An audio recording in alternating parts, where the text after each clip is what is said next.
Hot Springs Village Inside Out is a closer look at the greatness of Hot Springs Village, Arkansas and the surrounding areas. People, places, experiences. Hot Springs Village is one of the most beautiful places on earth. Join me, Randy Cantrell, and my co-host Dennis Simpson as we engage in weekly conversations to explore Hot Springs Village Inside Out. Today's show is brought to you by Central Arkansas's favorite radio station, KVRE. Find them on the dial at 92.9 FM. Stream them live at kvre.com.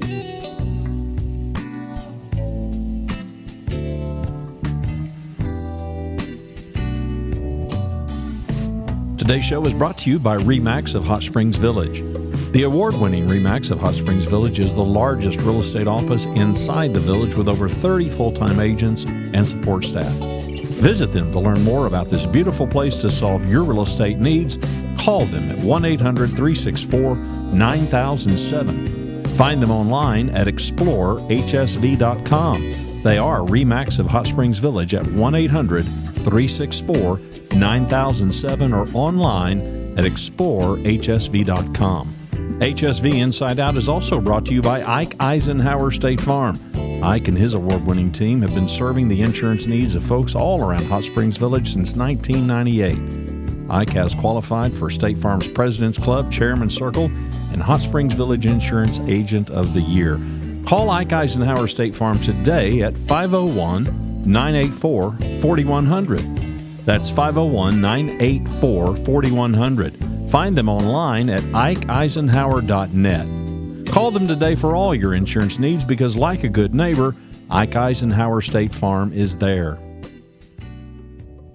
He is Greg Casteel, a.k.a. Cowboy, owner and proprietor of Cowboy's private barber club.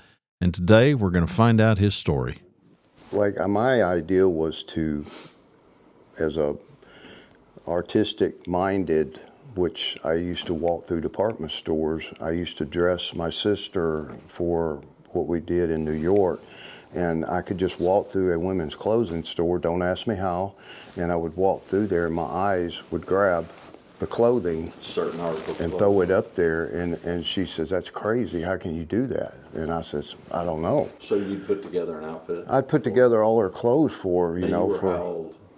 And she was must have been 21 years old then, and she was 23. So y'all were was this New York City? Was this? We worked for L'Oreal Paris, New York, yeah. And okay, well now back up. So where did you grow up? I grew up in McGee, down South Arkansas. And so how did you get to New York? Ambitious, and we had gone to a hair show in Little Rock, and L'Oreal Paris Company was just one of the people there that was doing the shows. They had a hair show there, and so when their presentation was over, I walked up and introduced myself and my sister and said, "Hey, I'm really interested in working with your company. I like what I saw here today." And they said, "Oh, I'm glad you came up to us. So before we leave here, let me get your information, and you can send us some resumes." So I did, and I really didn't think much about it. And in New Year's Eve of 1985, because we were very busy that day cutting hair, and I got a call from L'Oreal Paris in New York, said that we were hired and that our first event was in Denver, Colorado in March. So that's where it all started with L'Oreal, and that's so it. Now back up. So you're in the hair business. Yeah, we're way ahead of me starting. You asked me how. Yeah. So go back to the beginning. Because it precedes you. Yeah. The hair business precedes you. Yeah.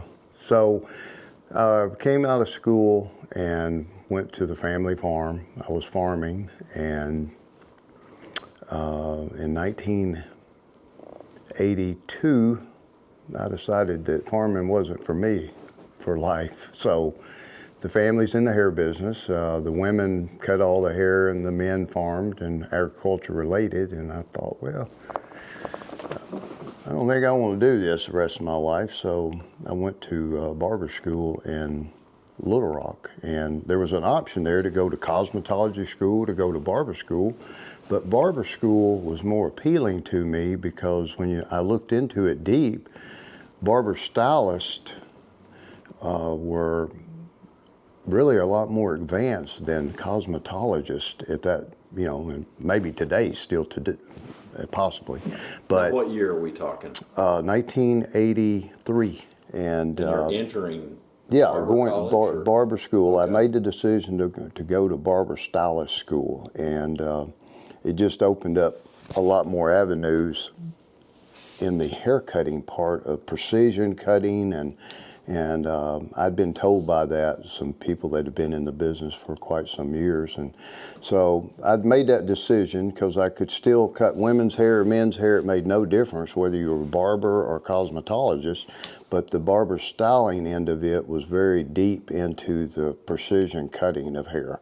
So that's basically what drove me to that point to go with barbering. And so I went to school in 1983, the latter part of 83, and graduated in 1984 from Little Rock, Arkansas College of Barbering and Hair Design, and opened up our first haircutting shop in Monticello, where I was from.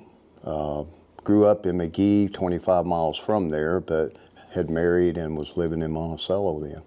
So opened up a hair salon there and was cutting. Go back to your childhood for me. So what were some of the drivers? I mean, what were some of the activities as a kid that might have contributed to driving you in this direction?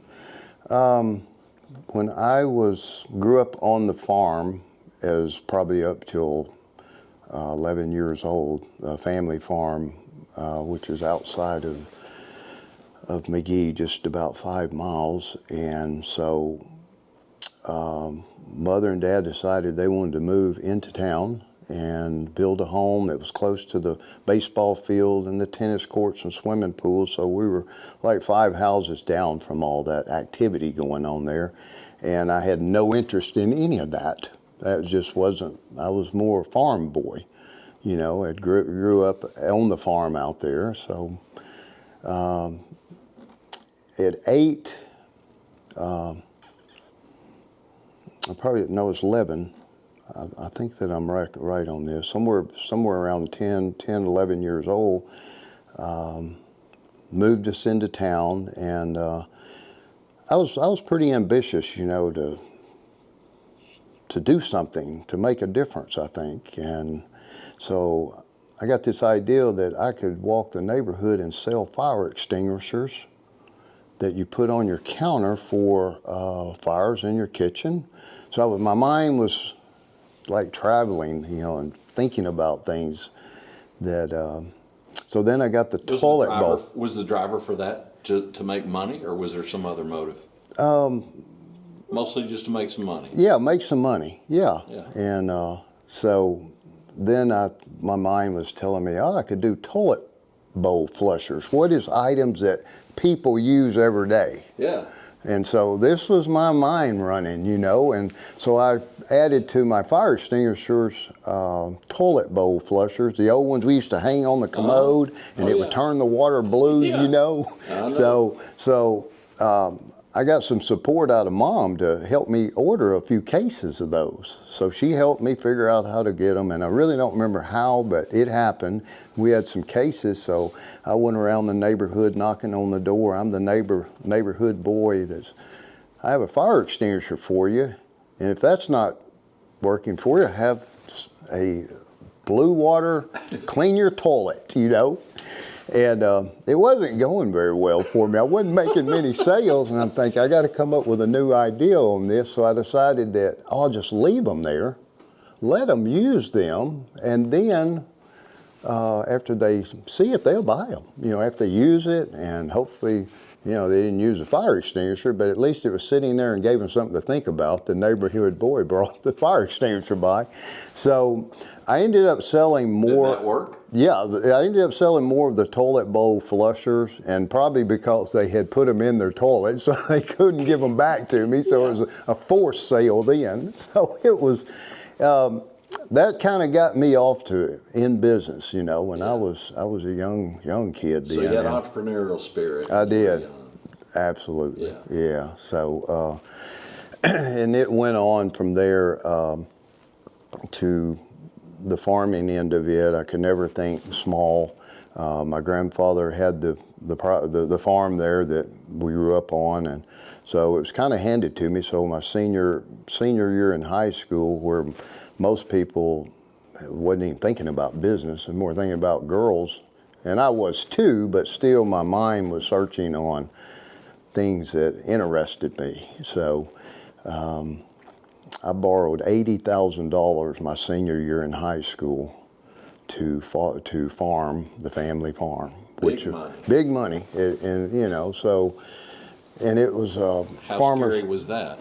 It wasn't scary to me, and that was, you know, later in years, I should have been, you know, but it wasn't. I didn't understand the other side of what it was to pay back $80,000 or what could happen, you know, because I'm a senior in high school. I've not borrowed that kind of money before, you know, so, and it went fine. I mean, that first year I don't remember making any money. I remember paying the loan back, the $80,000, because I did farm the farm, and Now, what was the main revenue from the farm? Was that first crop was soybeans and Milo. Those were the two first crops that I had on. Is there any livestock involved at this point? Okay. Not at that point. You know, prior to that, there was livestock in the farm growing up there. Yeah. And there was a huge family of 14. My grandfather had 14 children, my mother being one of them. So huge gardens and milk cows and beef cattle and horses. So how long did it take you to pay back the 80 grand? Just one season, we got that covered, you know, because I cut one crop, and that was a crop loan they had given me, but we had equipment. So I didn't pay out, you know, the first year, so I'm not saying it made any money, but it was, that year was successful, and came up to 1980 was a terrible year for farmers in Arkansas, and even the biggest farmers didn't do so well, and I didn't do so well that year either. The drought hit in 1980, and it was a terrible situation for all farmers in Arkansas. So anyway, that didn't work out too well, and I had an option there to continue on or get out of farming, and so I decided I don't want to do this the rest of my life. So that's when I started, you know, thinking about what do I want to do, and settled with going to barber school, and that's where it all started. Was there with something about that was attractive to you? I mean, well, the women in the family. I had some aunts that were hair cutters. Had some friends that were hair cutters. Did the service end of it appeal to you more than like having to farm a crop or having to sell a product? Yes, I did. I got out of the elements. I had air conditioning every day, and I had heat. I had climate control, you know, and with my mind was a artistic type mind that I could, you know, think out of the box with men's hair, cutting men's hair, women's hair, the whole deal, you know, and so that's. So the creativity, because you started off talking about New York and going through department stores. I mean, that kind of creativity. Yeah. Does that go back as far as you can remember, kind of a thing? Yeah, and just. So that's just kind of who you are. Yeah, you know, designing, and it goes, you know, even in my bedroom at home when I was, you know, 5, 6 years old, it was. I wanted my room spotless. And I wanted it like a designer room. And my model cars, I had Hot Wheels, and they were all lined up perfect. And I didn't want any dust on my dresser. I didn't want any dust on my cars. And so I wasn't one of those kids that the parents, have to say, you need to clean your room up, it smells horrible in there. I was never like that because my mind, I think that I just took pride in that when I walked into my bedroom. I can relate, except for me it was Matchbox cars. It was the old die-cast metal Matchbox cars. Yeah. But I'm older than you. Considerably older than you, so there's that. But yeah, I can relate. Yeah. So 83, you... In barber school. 83 you're in barber school. You get out in 84. 84. Now, at what point does this opportunity in New York? 85. Okay. And so we moved a year. We had so a first. We missed anything monumental between 84 We and opened 85? up a hair salon and in Monticello with my wife at that time. And she was already in the hair business. She had gone before I did. And then I started putting this hair salon together in 2 or 3, well, probably 6 months before I even finished school. And the whole plan was that she and I go in together and work together. And so it worked exactly like that. I've never, unfortunately, on my behalf, it's one of my probably bad things that I do is I'm not scared. And so I put this advertising program out there that cost a lot of money, like 6 months prior to ever opening this. And any training that I had advanced when I was in school, it was like in the papers, full page ads. I mean, I didn't mess around with it. Go big or go home. Or go home. Yeah. And so by doing that, the very first day that I ever cut hair in the public, I was fully 100% booked the very first day I stepped into this business. So it worked? It worked, yes. And so since then, it was a learning experience for me that you got to really go big or go home if you're opening something new. You got to make people feel like this is special. And so that's what I did. And so from then on, I opened the second hair cutting shop. And over the years, there's been 7 of them. And this is the 7th one that we're sitting in. So when you go to New York, you've got this one shop open? No. Yeah, well, I've got 2 shops, 2 shops running in Arkansas when I go to New York. Okay, one in Monticello. So what's this plan? What's the plan now? So we get this opportunity to go to New York. First gig's going to be in Denver in March, and we got two going operations. Right. How's that going to work? Well, we have appointment settings. So when you're working off appointment book, you can arrange your schedule the way you want it and it not affect your business. That's a great thing about appointments.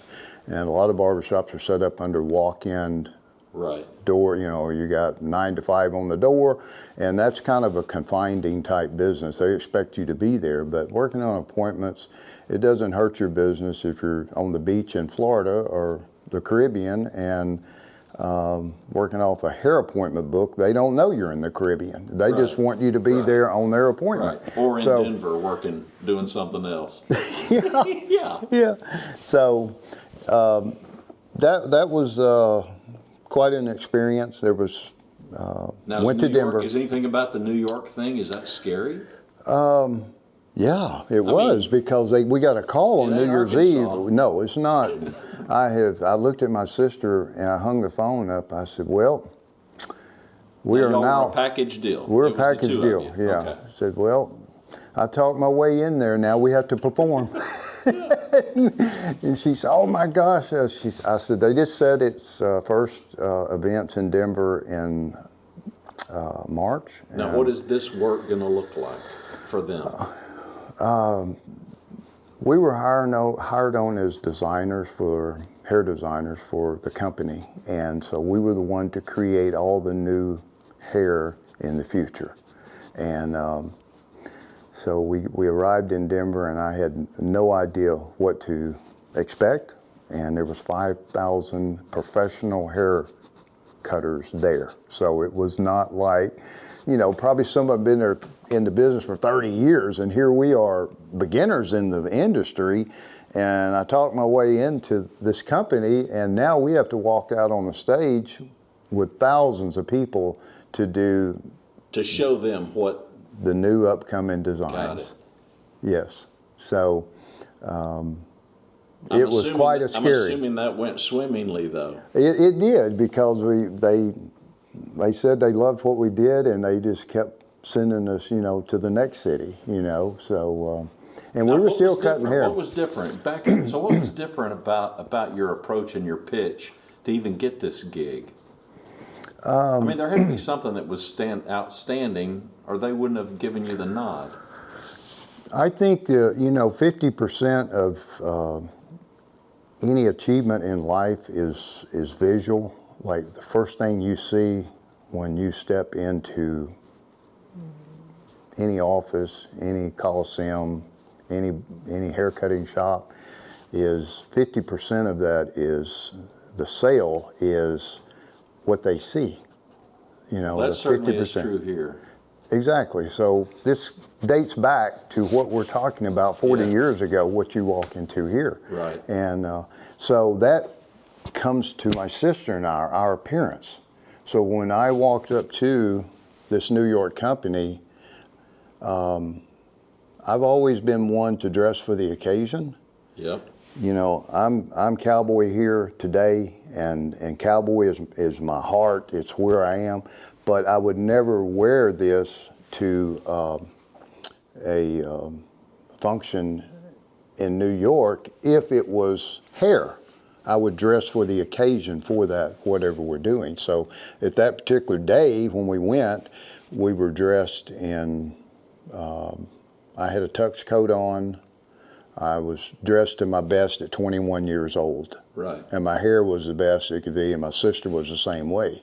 So and Cowboy hasn't come to fruition yet at this point at 21. Oh yeah, Cowboy had already been there. Okay. We're skipping. We're not talking about Cowboy. All right. But well, that's what I want I want to get back to. Yeah. So at what point does Cowboy enter the picture? Cowboy entered the picture in the fall of 1975. So it starts before the hair does. So you're how old? I am 13 years old. And you're on the farm? We have then moved to that new home I telling you about uptown by the swimming pool. But your heart's in the farm. Farm. Mm-hmm. So. Okay, so how does this happen?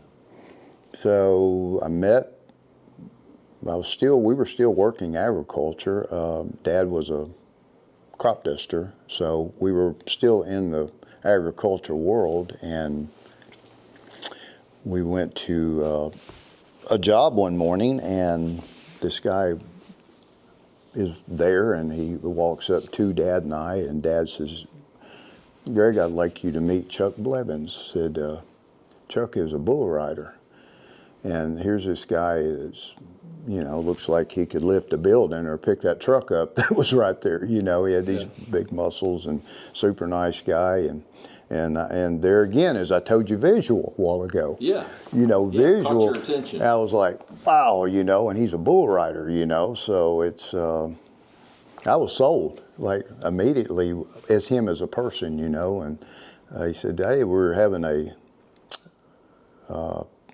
meeting, and all the bull riders I know are meeting tonight or tomorrow night, and you bring Greg up there, and well, introduce some bull riders. Well, I was intrigued by him. We went and met some more bull riders, and he said, oh, by the way, we're riding bulls tomorrow. This is Saturday night down in Hamburg. If you want to bring Greg down there, we'll put him on a bull. And Dad says, yeah, we'll see about that. So I bugged him. Come on, Dad, take me. I want to get on a bull. Finally, he said, come on, we're going to get this shit over with real fast.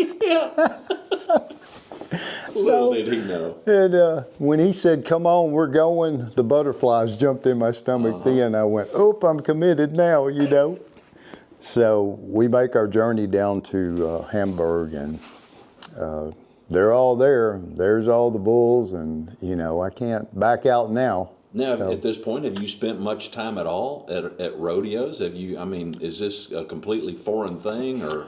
I went to one. Prior to that, my uncle was a horseman, and But you're not like a regular at going to rodeos or anything. no, I'd been to one, and I squatted down by the fence as close as I could get to those bulls on my knees. And when they would come out of the bucking chutes bucking, they were just right there. I was like looking up at them, and I was intrigued by that. And then all of a sudden, Chuck Blevins comes into the picture a little bit later, but I had seen one prior to that. Okay. So I kind of knew how big they were, but until you get up above them, looking down on them, that's how. So it's Tell the whole Saturday story. night and it's go time. It's Sunday afternoon Okay. for the For bull you. riding. Okay. Yeah, by then. Saturday night was when I met them all, and then Sunday was the go time. And so they told me what to do, how to do it. They're very friendly and helped me out. And so I said, let's go. The gate opened, and bull went out 2 or 3 bucks out there, and when he turned back to the left, yeah, I think so. He turned to the left, and I went off to the right, and I caught the bottom of my rib cage on top of a cross tie, and it just took most of the skin off from the bottom of my rib cage up to my shoulders, knocked the air, had no air left in me, and so I'm okay though, I'm just beat up a little bit. So I'm actually sitting on the ground, and the contractor says, there's another one in there if you want him.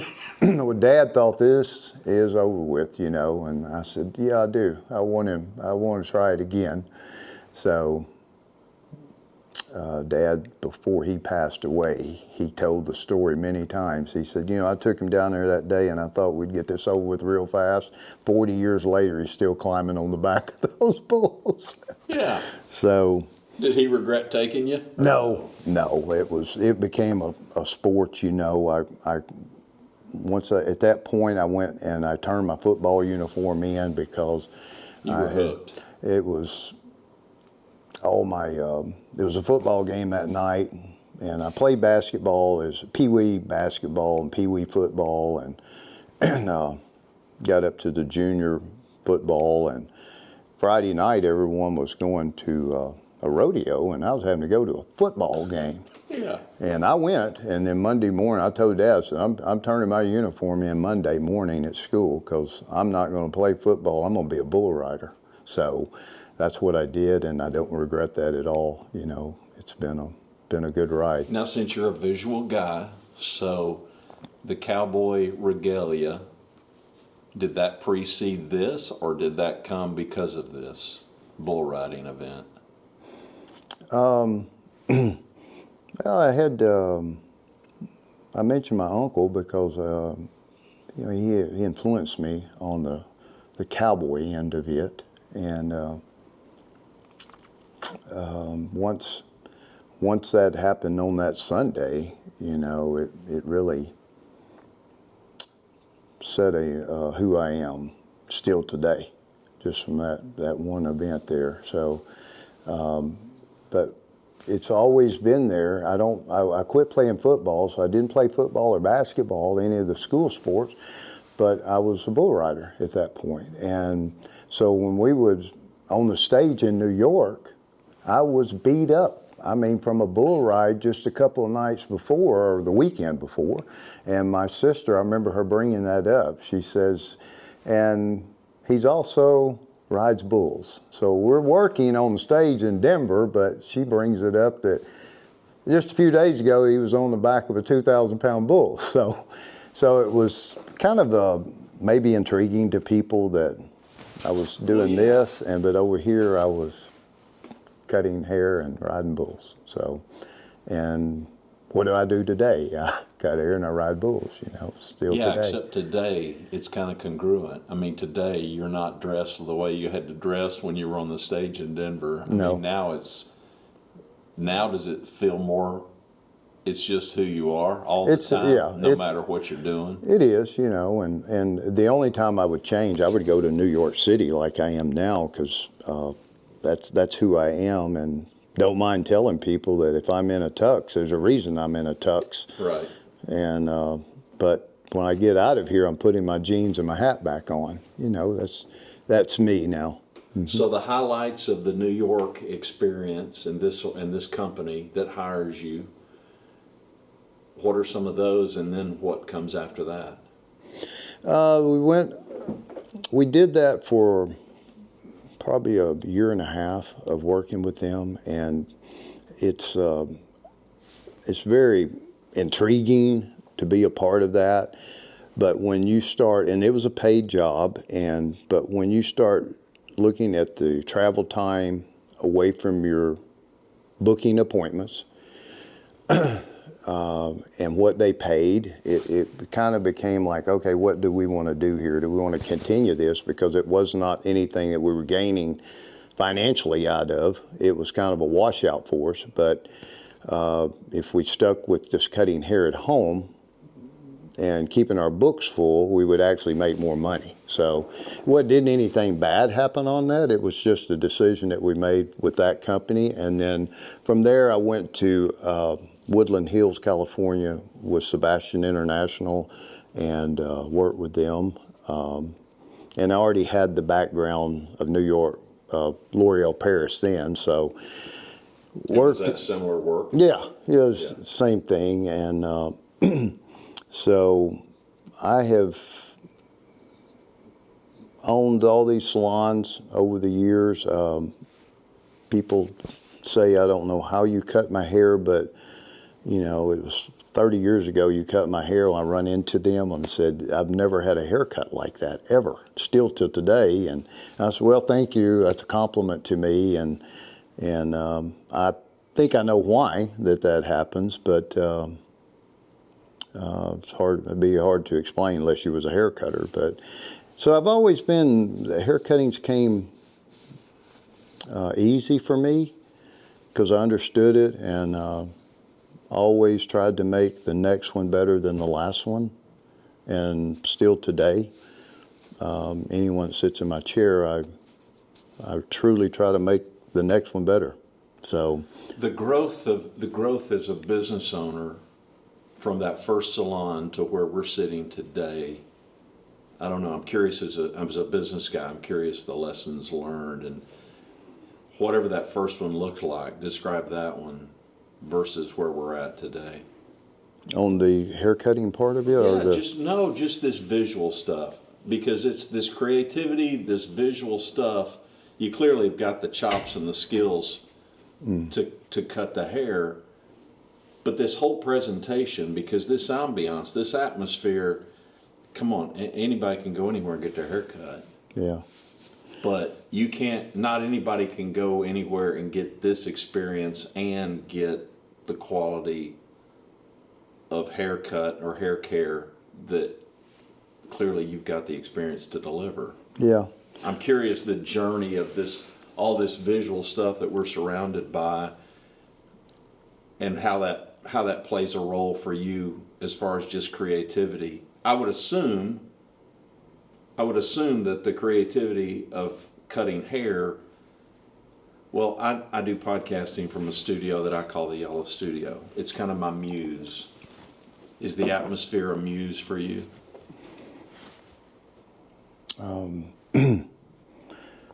This could be a sterile barber shop, and it would be different, not just for the customer, but would it be different for you too? Yeah, it wouldn't work for me. Exactly. That doesn't work for me. Exactly. It's I have too much of an artistic mind to work in a sterile situation. Yeah. So the first shop, what did the first shop look like? It was one of those that when you stepped into it, it was wow. That's the big word in my life, is wowing people in business. You got to make people feel like they have walked into a special place. And that was the very first salon in 1985 that we opened. It had that appeal to it, and did it have some kind of a theme as far as the decor? Or? Yeah, it was platforms. I had built platforms in there coming with a real modern type look. But I wanted people to feel good when they came in there that they were stepping up on a stage to get their hair cut. Okay. And so we had a seating area down lower. So if you came in waiting on your appointment, you were actually looking up at people getting their hair cut. And then we had lighting. Lighting is huge in any business. And so, yeah, it had that effect to it. There's a lot of mirrors, you know, and the reception desk was like right there when you walked in, and it was very special. And I built every piece of furniture in that salon because I have that ability to build too, you know. So I built all the furniture that was, and when I say that, the workstations and the reception desk, and it was tiny strips of mirror in front of that reception desk, so it was always movement in that as you walk by it, you know. Yeah. And so it just added more to it, you know. And later in years, you know, I've hit on two things, and it goes on and on from cutting hair in the South Pacific all the way to the Russian border, northern part of Alaska, across to Japan and Europe too. So it's a widespread of where I've cut hair, and I cut hair with a person by the name of Pascal Ben Simon. He was a Frenchman that took me to a whole different level of hair cutting. And how did you meet him? I had walked into his salon. Didn't know anyone, and I walked into the salon. Actually, I went to the Chamber of Commerce, and I said, "What is the top hair cutting shop in this town?" And I said, "Oh, it'd be this guy over here." He said, "He's the man." And I said, "All right, thank you." I didn't check on any of the rest of them. I want to go to the top from the beginning, so I walk into his salon and introduce myself, and I complimented his own shop, and I said, "This is where I want to work. When can I start?" And he was super busy, you know, and I could see what was going on. By then, I had 25 years in, so I kind of knew the business. And so he didn't think that at that moment he wanted to bring me in, but I wouldn't take that for an answer, and called him back later, and he said, "Yeah, come in, bring me a model, let me see what you can do."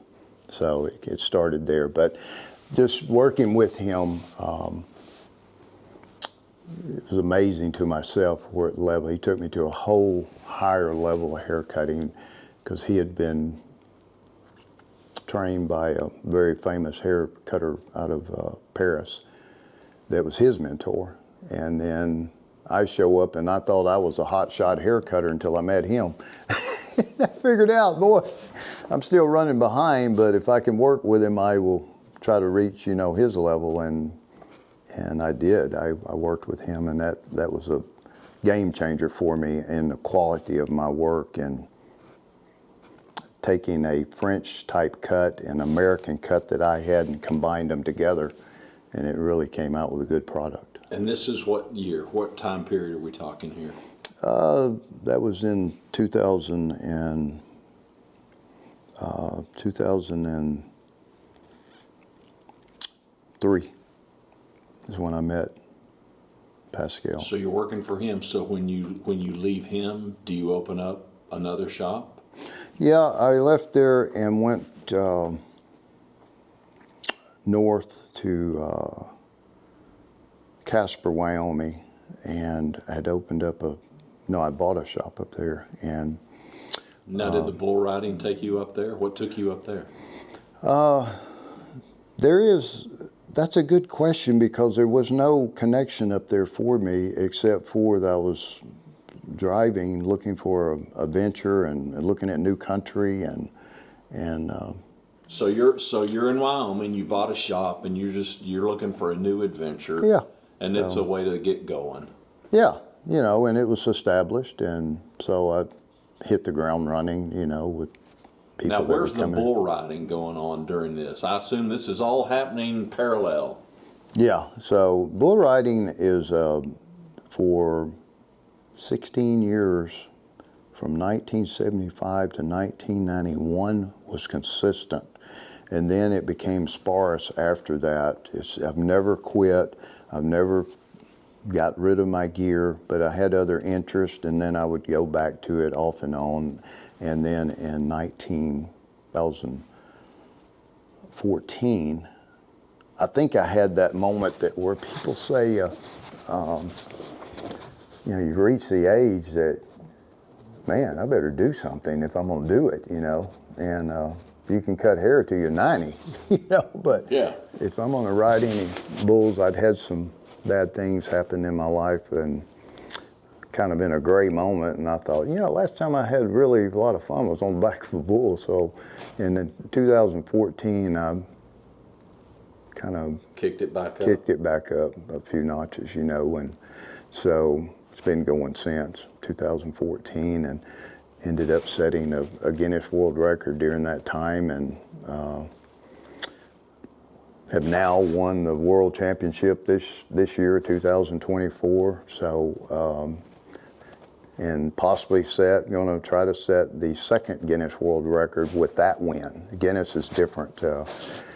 You have to put in a lot of paperwork and prove a lot, but I am going to turn this last win in to Guinness and see if it possibly will pass for another Guinness World Record, which this one I have now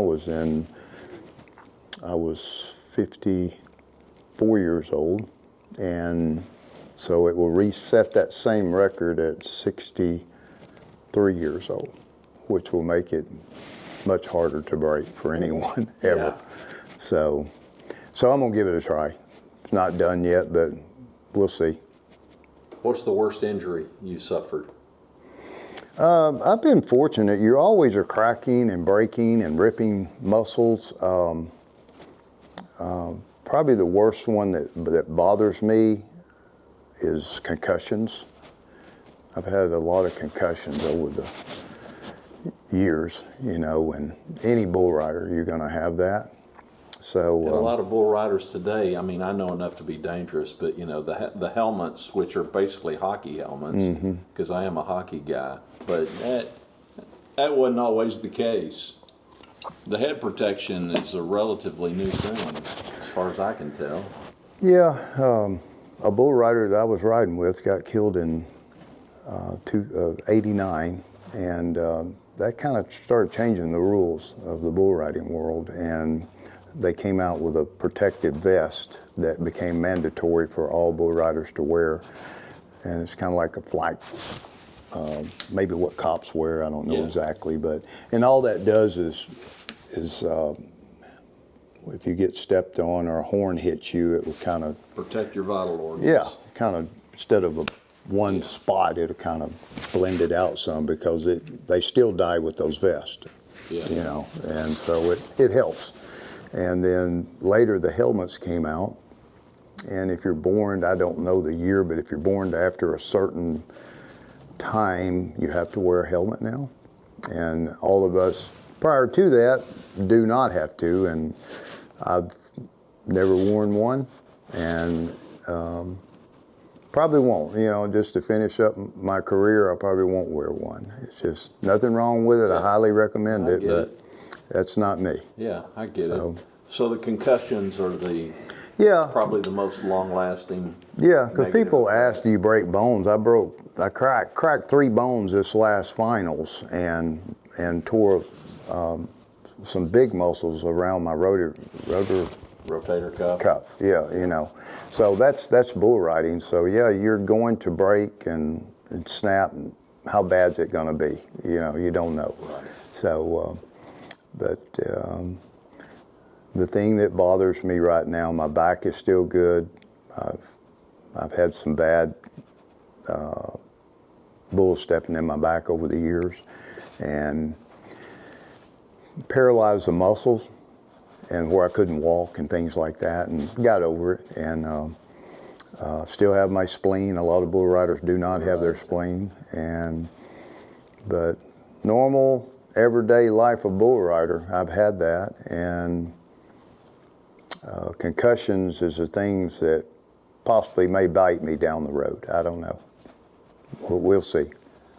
So you're in Wyoming, and not to just belabor your life or drag it out, but it's so interesting and it's so unique, and it does give you a perspective of why this place is this place.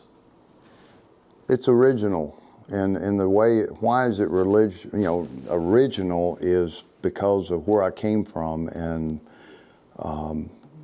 the items on my wall here are real. It's not something that you went down to a local design store and bought. It's plastic. I mean, these are the real deals in here. The saddles, the 100-plus-year-old chaps, the guitars, the wood heater, the chairs, the barber chairs, 100-year-old barber chair, and it's real whiskey. It's a real deal, Yeah. So it's now, that's what makes it. The idea for this place, was there a place that you built that was really kind of the precursor to this one? Yeah, the Western theme is.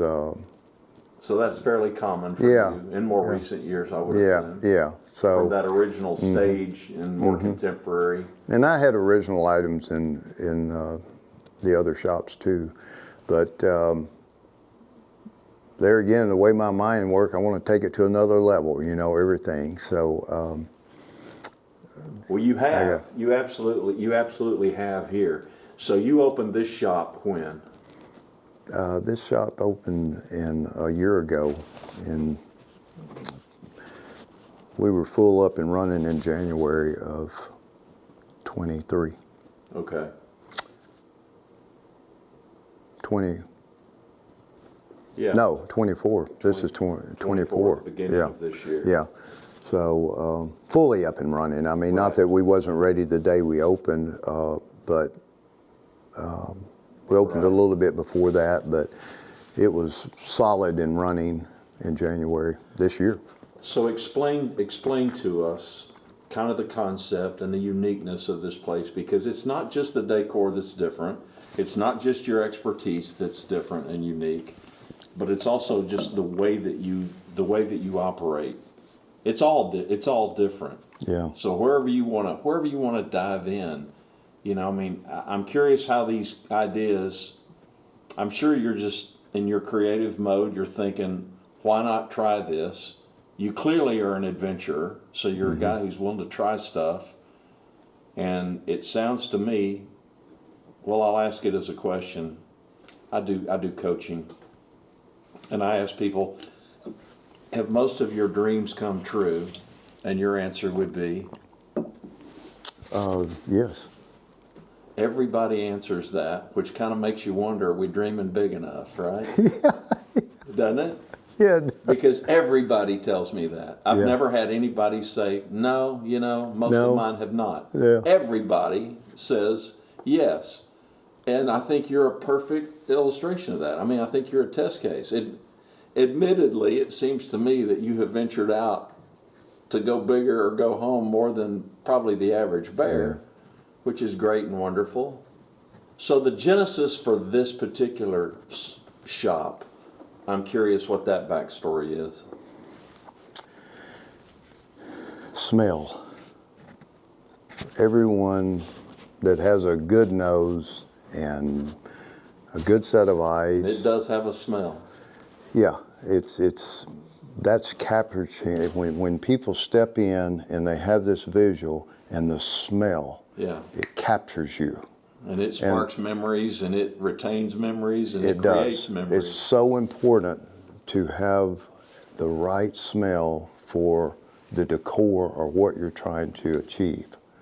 And so this is details that I'm telling you now. What makes this place like it is the visual of it being original, the smell when you step into the door is a big part of it, and the welcome.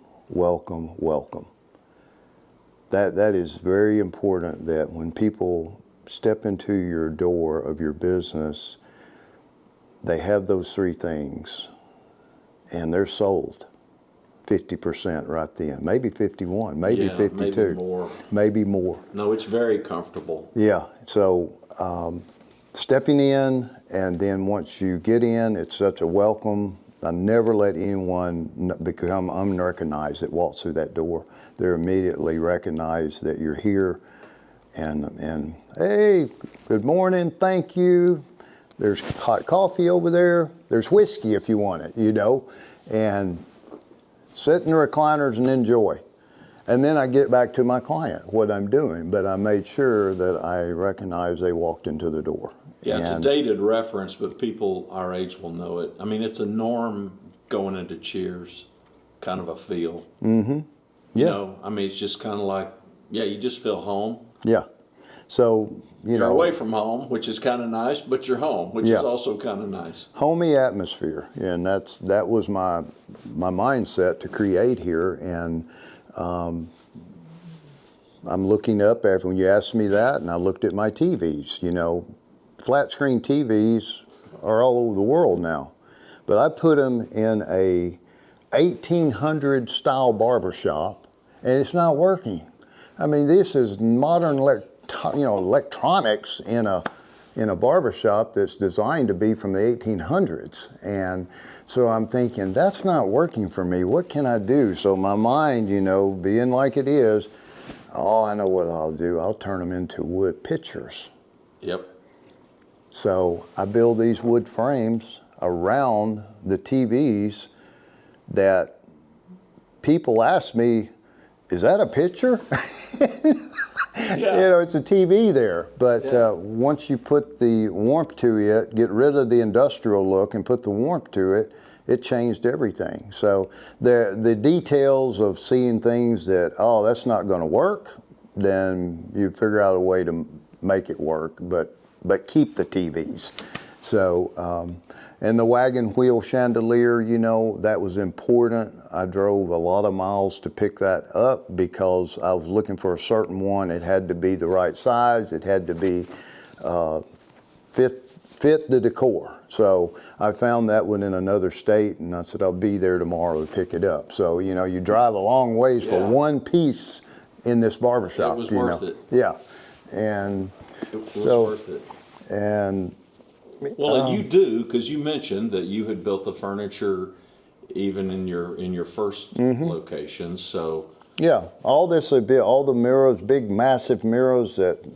So man, let's talk about the woodworking stuff. So how far back does that go for you? Well, my grandfather both of them were builders, and so I grew up working around them and building and block laying, brick laying, and as all my years, I've always did my own carpenter work, you know, and if I'm adding on a room or onto a building, I usually do all that myself. So there is a point there that I know when to stop. I would not go and try to build a $750,000 home. Yeah. That's not me. But as far as decorating and designing and building furniture and building wagons that I do now, build 1875 wagons, and that's a hobby of mine. And so just been around the building pretty much all my life. So coming into all my shops, I pretty much do it all myself. And so when I came into this room, it was just a shell, and started wrapping my mind around where to start and where to end, and with the whole decor. And most of these items I had in storage for a lot of years. And was the itch clearly was to start another shop, you know, a barber shop. Why? I mean, everything else you got. I moved to the village, and when did that happen? And what's that all about? What's the backstory on bringing you to the village? My daughter lived in the village, her and her husband, children, and we came here to visit. I grew up in Arkansas. I do remember coming in the village as a kid because they were give you a free hot dog and a free Coke and a hotel room if you come up and take a look at Hot Springs Village when I was a kid. So I do vaguely remember that coming in here, but knew nothing about it because it was probably being developed on the West End then. And that's when they were, Cooper family, I think, was doing that. And I found that out now. I didn't know that, but it was probably the Cooper family promoting Hot Springs Village. And so I knew about it, but I had really never been in the gates as an adult. And they moved here, and so we come to visit them. And when I came through the east gate, we did, my wife and I, and I said, wow, this is nice. And I did not expect that at all. And visited them for 2 or 3 times over a course of a few months. And my wife says, let's build a retirement home in here. So in 2019 that happened. And we ended up moving here in 21. I don't play golf, and this is a golfing community.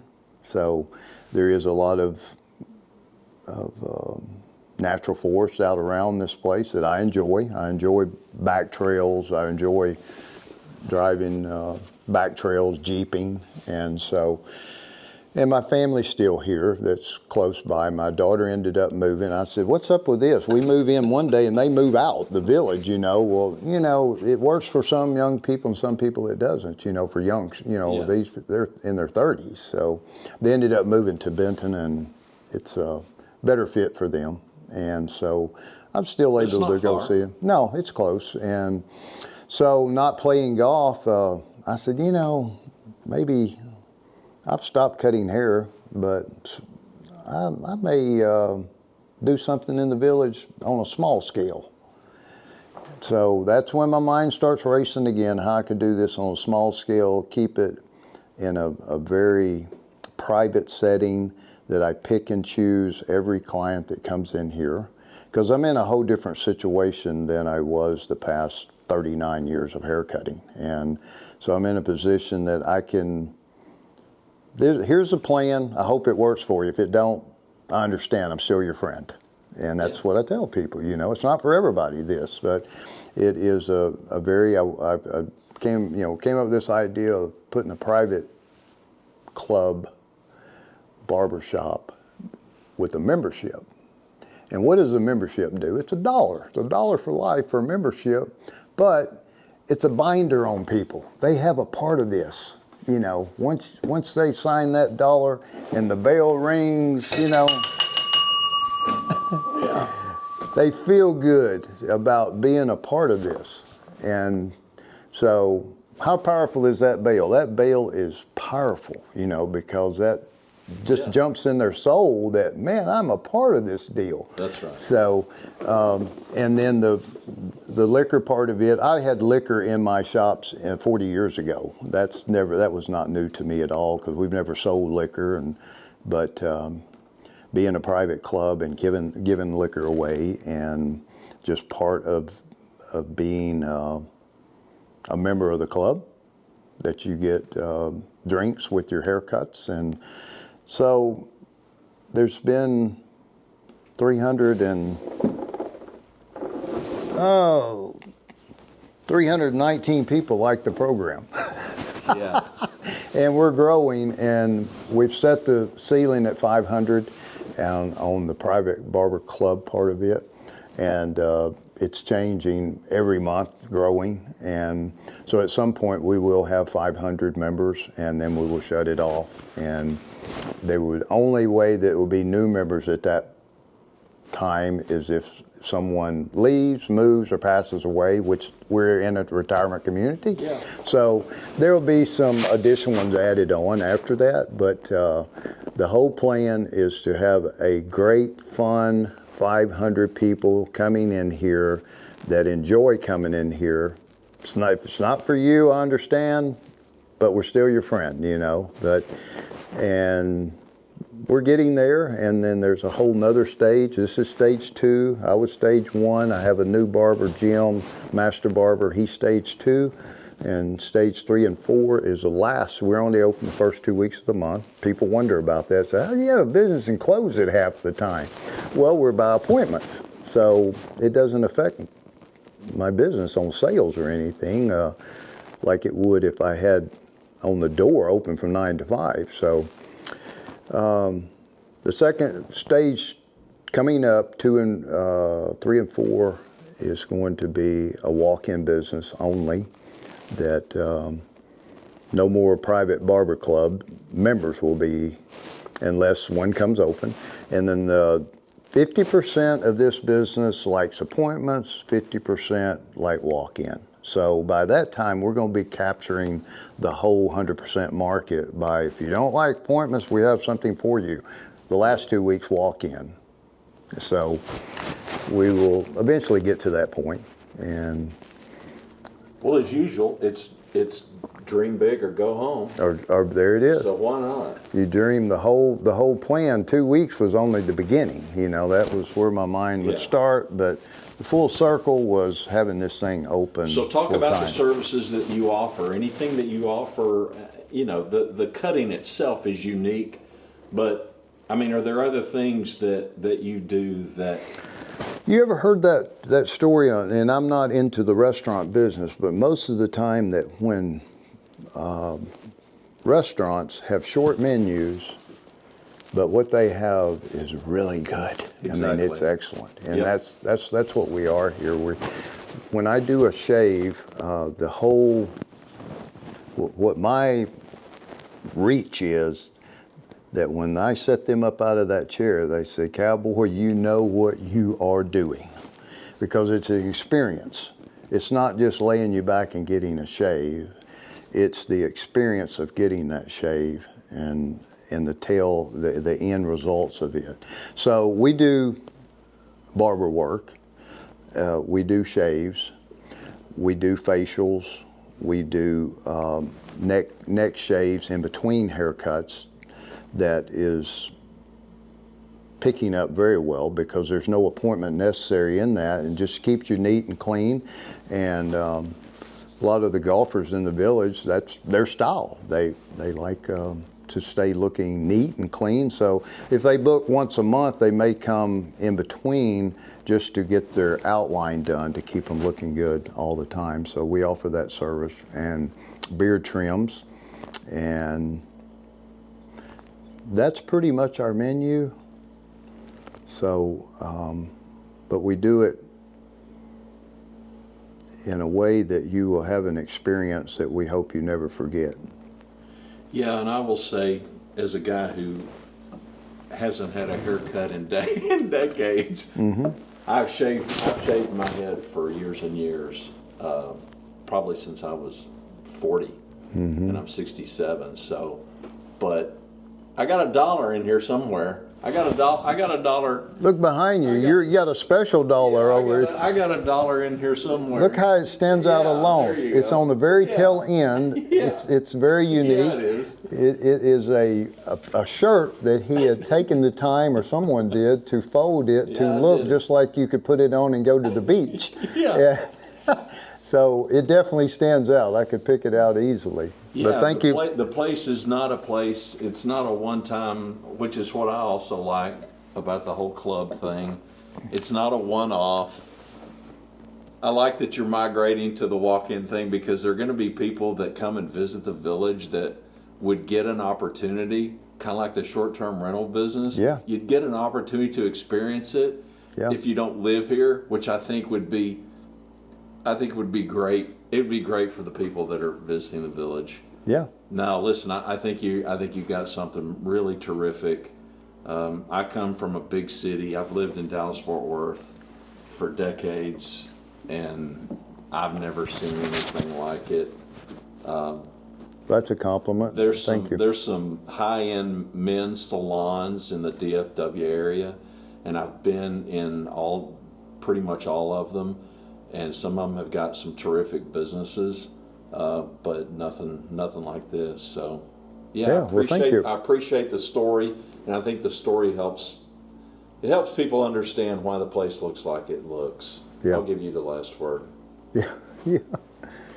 Well, it's there again. It's who I am. It's original. I didn't have to put a lot of money into designing and hiring designers and all that. I just let my mind run with what I had to work with. Pull it out of storage. Pull it out of storage and put it together and put a plan together, and hopefully that it worked, and we're a year into it and it's worked extremely well. And I think that people are hearing more and more about it. I think there's a lot of people in this area that haven't even heard about it yet, but we hope that they do and hope that they come and experience what we have to offer. Thanks, Greg. My pleasure.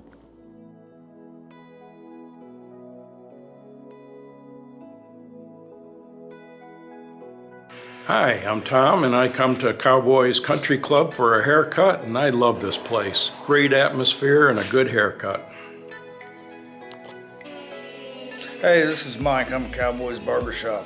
You need to check this place out. It's the best barbershop I've ever been to. Have a good day. My name is Lee. I've been on 5 continents, 11 countries, and 37 states. And Cowboy's Barbershop is the most unique barbershop I've ever seen in my life. So y'all come on out, make a good friend, get a good haircut, and enjoy your lives. Thank you. Country Club. I don't know, you let just anybody in here, don't you? Yeah, see, this is the kind of clients we have here. Yeah. This is Mr. Jim, and Mr. Jim has been a part of this club for about a year now. And have you had a good experience, Mr. Jim? I've had an excellent experience. All right, Good you like night. the way we do things here? I do, certainly do. Do you recommend us to everyone? I sure do. There you go. You just heard it from the master right there. Good day. Thank you. My name's Barry, and I'm a member of the Cowboy Barber Country Club, and it's the most unique and cool experience I've ever had at a barbershop. Hey, I'm Chris. I've been coming to Cowboy Barber to get my hair cut, and if you're going anywhere else, you're going to the wrong place. And good hospitality. Hey, I'm Bob Grunwald, and I've been a member, almost like a founding member here, top 100 at Cowboy's Barbershop, and you need to come out and see this unique experience and talk about country westerns or rodeos and have a little bourbon. You're certainly going to enjoy it. Do I need to sign something here? Yes, sir. Yes, absolutely. Yes, you're here. All right, ring that bell. Our new member right there. That's how we do it at Cowboys Country Club. Hi, my name is Jim. I used to really dread going to the barber to the point where I would, delay it as long as possible. But I joined Cowboys Club, and I look forward to it every month. I've got a month standing appointment. I enjoy it very much. Cowboy does a great job on the hair, best I've had.